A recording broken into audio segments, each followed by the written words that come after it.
Bonjour, donc on est BDS, l'équipe de BDS Perpignan. On vient spécialement pour soutenir Hussein et Sadia.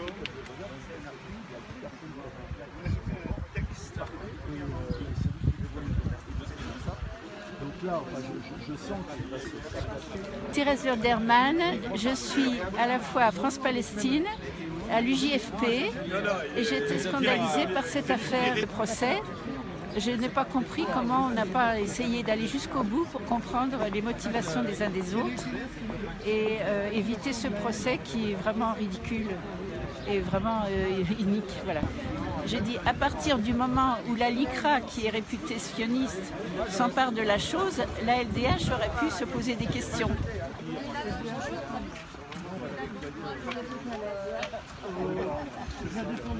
Bonjour.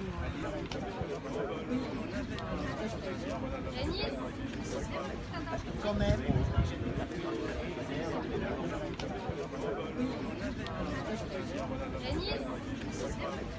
Quand même. Thomas Valenguin, NPA 34. On est là pour apporter notre soutien aux deux personnes qui sont convoquées au tribunal parce qu'on juge la plainte de la LDH complètement disproportionnée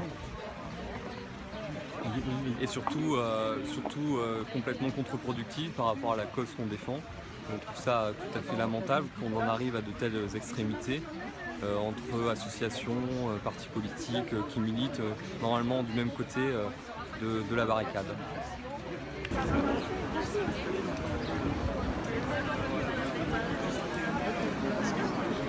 Écoute, on aurait aimé avoir un seul ennemi et pas deux. En ce moment, il y a des attaques d'une violence inouïe qui partent d'Israël contre le BDS parce qu'il est en train de remporter des succès croissants. On sait que de partout, le gouvernement israélien a lancé toutes ses forces pour nous abattre. Des provocateurs comme Ulcan, le CRIF, la LDJ, JSS News, etc. Et que dans ces conditions-là, il puisse y avoir un procès accusant des militants arabes au hasard d'antisémitisme, je trouve ça obscène et je trouve ça grave. La direction de la LDH prend dans cette affaire-là une responsabilité terrible, celle de diviser le mouvement de solidarité. Je trouve complètement indigne cette plainte. Je trouve que tout le monde commet des erreurs en ce moment. Moi, j'en ai commis une en répondant au téléphone à Ulcan. Jean-Claude Lefort en a commis une en confondant les produits, les briques cachères et les briques venant d'Israël. Sadia et Hussein ont commis une erreur. Une erreur, ça ne justifie pas cet acharnement. Ça ne justifie pas de vouloir casser le mouvement de solidarité avec la Palestine. Vraiment, la LDH et ceux qui l'ont instrumentalisé portent une responsabilité très très lourde dans cette affaire-là. Est-ce qu'on assiste à une recomposition du mouvement de solidarité autour de la question centrale posée par l'appel BDS palestinien, c'est-à-dire les trois revendications? Je connais le mouvement international de solidarité. J'étais au Forum social à Tunis, j'étais au Forum social à Porto Alegre, j'étais à Ramallah. La France est absolument le seul endroit où il y a des gens qui disent on va boycotter uniquement les produits des colonies, où il y a des gens qui ne s'inspirent pas des trois points fondamentaux de l'appel palestinien au boycott. Et donc, on peut tolérer qu'on ait des différences entre nous, mais l'appel à la justice bourgeoise, l'appel à une justice qui va traiter d'infamie Hussein et Saadia, d'apologie de crimes contre l'humanité, c'est qu'un but. S'il y a des gens qui veulent lutter contre l'antisémitisme, ils n'ont qu'à écouter les menaces que Ulcan m'a envoyées quand il me traite de juif honté, de fils de pute. S'il y a des gens qui veulent lutter contre l'antisémitisme, ils ont qu'à s'en prendre à Netanyahou qui a osé dire que les juifs de France n'étaient pas dans leur pays, que leur pays c'était là-bas. Depuis Vichy, personne n'avait osé nous dire ça. Donc le MRAP comme la LDH, leur place devrait être à nos côtés. Bon, moi j'ai espoir dans un certain nombre de militants du MRAP et de la LDH que je connais. Jusqu'à présent, je me suis retenu de critiquer leur direction. Maintenant, je me lâche.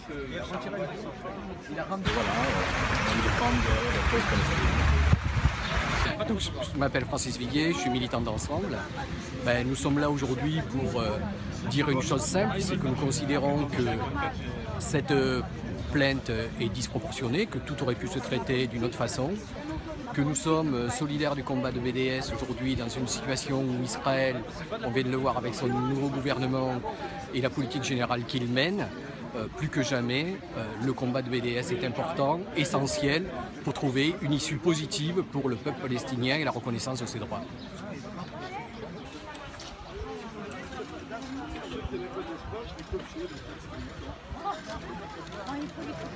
Vous vous êtes spontanément proposé pour être témoin dans, oui, absolument, dans ce procès. Pouvez-vous dire pourquoi?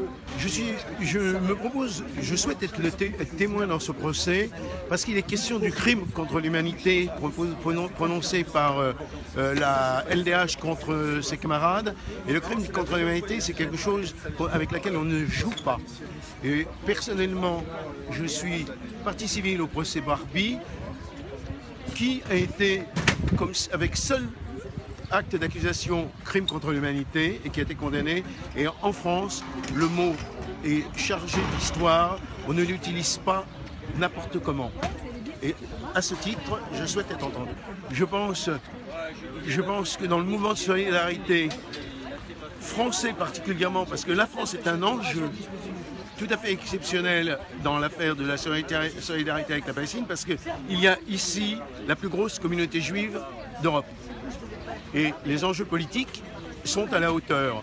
Et je pense que la LDH s'est rangée volontairement du côté du camp pro-israélien, ce qui est quelque chose qui arrivera de toute façon dans l'ensemble du mouvement de solidarité, une remise à plat de celui-ci est à prévoir dans les futurs les mois ou l'année prochaine, très certainement.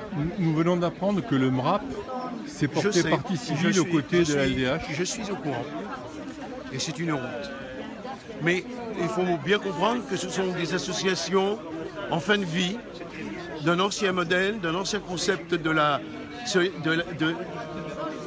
l'antiracisme et qu'il n'est plus à la hauteur des enjeux aujourd'hui. Et la question palestinienne et la centralité de la question du racisme en France. Tu me demandes de me présenter. Je m'appelle Georges Guimpel, j'ai 78 ans et quelque chose. Je suis né donc avant la guerre, je suis un enfant juif caché. Je suis fils d'un déporté mort pour la France à Mauthausen et je suis partie civile au procès de Klaus Barbie et je suis membre du bureau national de l'IGFP.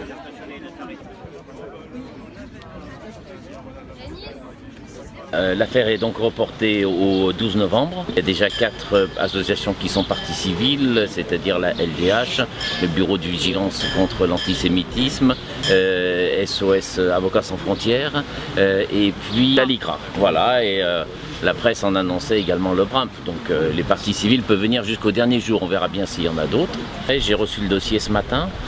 Dans le dossier, il n'y a absolument rien de plus que de ce que l'on sait depuis l'origine. Bon, la ligne de défense pour nous, elle est toujours la même, c'est-à-dire qu'à titre personnel, l'un comme l'autre n'ont absolument rien à voir avec l'antisémitisme. C'est exactement tout ce qu'ils rejettent, c'est même pas la peine de le développer. Et que s'il y a eu publication de ce document avec une petite partie du texte qui était visible ou pas visible, on verra bien, c'est quelque chose qu'ils n'avaient pas remarqué en tant que tel. Et dès que la remarque a été faite, ils l'ont retiré. Et je pense quand même que la base, c'est qu'il n'y a pas d'infraction s'il n'y a pas d'intention. Donc admettons même qu'il y ait eu une petite maladresse à laisser ça vraiment, alors que c'est pas signalé, c'est une simple maladresse, mais il n'y a jamais eu une intention quelconque d'adhérer de quelque manière que ce soit, de déborder sur ce thème. Voilà, donc notre ligne elle est entièrement nette, il n'y a pas d'excuses à présenter, il n'y a pas de faute à reconnaître, il y a le fait que Internet va vite et qu'un jour ou l'autre on peut se faire piéger. La loi a prévu que quand il y a un contenu illicite, on a un délai pour le retirer quand c'est signalé, et c'est ce qui a été fait. Voilà. Du côté de la Ligue, elle s'expliquera comme elle a envie de s'expliquer. Ce montage, il circule encore de partout sur Internet. Je pense qu'il n'y a qu'ici qu'il est attaqué. Mais la base, elle est claire. Il n'y a pas d'intention. et il n'y a pas d'infraction sans intention. Voilà, donc on conclut à la relaxe, on essaiera de convaincre le tribunal, mais il est tout à fait clair que si le tribunal n'admet pas, c'est-à-dire prend la ligne du parquet et des parties civiles, il y aura un appel à cassation et on ira se défendre devant les juridictions internationales s'il y a besoin. Et c'est inacceptable de criminaliser des militants qui ne font qu'user de la liberté d'expression, qui savent rentrer dans le rapport de force et qui savent dire qu'il y a des enjeux dramatiques dans tel et tel événement de l'actualité. Voilà. Donc on dit les éléments, c'est un débat d'ordre général. S'il y a des choses qui ne plaisent pas, il est possible de répondre, mais il faut dénoncer et refuser cette criminalisation de l'expression des pensées.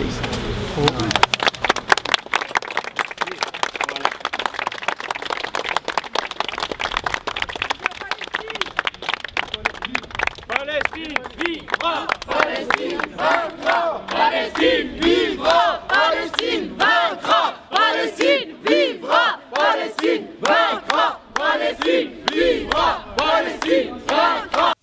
Bon, on rentre du tribunal et il y a quand même une énorme surprise. C'est que bon, il n'y a pas que la LDH dans ce procès. Il y a évidemment les vautours sont arrivés pour se porter partie civile. Alors parmi les vautours, il y a la LICRA, ça n'étonnera évidemment personne. Elle fait partie du service commandé par Netanyahou pour attaquer partout le BDS. Il y a le BNVCA qui est tout sauf une association antiraciste. C'est une officine sioniste créée par un commissaire de police d'extrême droite qui s'appelle Sami Gozlan, qui tire sur tout ce qui bouge. Ils sont en train de s'en prendre à une maître de conférence de l'université de Toulon qui a simplement diffusé le communiqué de la FSU pour me soutenir. Mais voilà, le clou du clou, c'est qu'il y a Avocats sans frontières. Donc pour ceux qui ne savent pas, Avocats sans frontières, c'est William Goldnadel, numéro 2 du CRIF. Et William Goldnadel, c'est l'avocat d'Ulcan. Donc bravo la LDH de vous retrouver à côté de l'avocat d'Ulcan. Ben moi je serai en face, c'est normal, contre les deux.